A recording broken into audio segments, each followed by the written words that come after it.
मोहतरम तलबा, बीबीए की असाइनमेंट स्प्रिंग 2026 की किस तरह डाउनलोड करनी। सिंपली आपने ब्राउज़र या क्रोम ओपन करना, जो भी आपके पास ब्राउज़र है उस पर करने के बाद यहाँ आपने लिखना है जोहर AIO असाइनमेंट्स। आने के बाद ये फर्स्ट लिंक पे क्लिक करना है। क्लिक करने के बाद आपके सामने प्रोग्राम की लिस्ट शो हो जाती है, जिसमें जो भी यूनिवर्सिटी प्रोग्राम ऑफर करवाती है हमने वो लिस्ट बनाई हुई है, उस पर क्लिक करेंगे।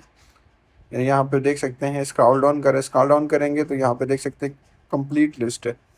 मतलब तलबा यहाँ पे आप देख सकते हैं तमाम प्रोग्राम्स अवेलेबल हैं, आप किसी प्रोग्राम की डाउनलोड कर सकते हैं। लेकिन मैं आपको इसमें बताऊंगा कि बीबीए की असाइनमेंट कैसे डाउनलोड करनी है।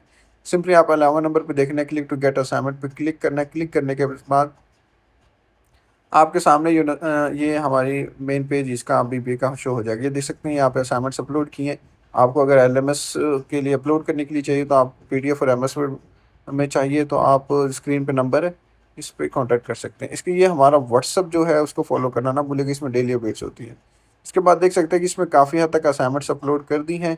जैसे जैसे यूनिवर्सिटी की वेबसाइट पे असाइनमेंट्स क्वेश्चन पेपर आते रहेंगे, हम यहाँ पे अपडेट करते रहेंगे। आप हमारी वेबसाइट को डेली तौर पे विजिट करें। डाउनलोड करने के लिए सिंपली आपने क्लिक किया, ये वाटरमार्क पीडीएफ में है। अगर आपको एलएमएस पे अपलोड करने के लिए एमएस वर्ड और पीडीएफ में चाहिए तो सिंपली स्क्रीन पे नंबर है, उस पर कांटेक्ट करें। बहुत ही रिजनेबल प्राइस और अल्हम्दुलिल्लाह A+ मार्क्स की गारंटी होगी। यहाँ पे हमारा व्हाट्सअप चैनल और ये हमारा नंबर मेंशन है।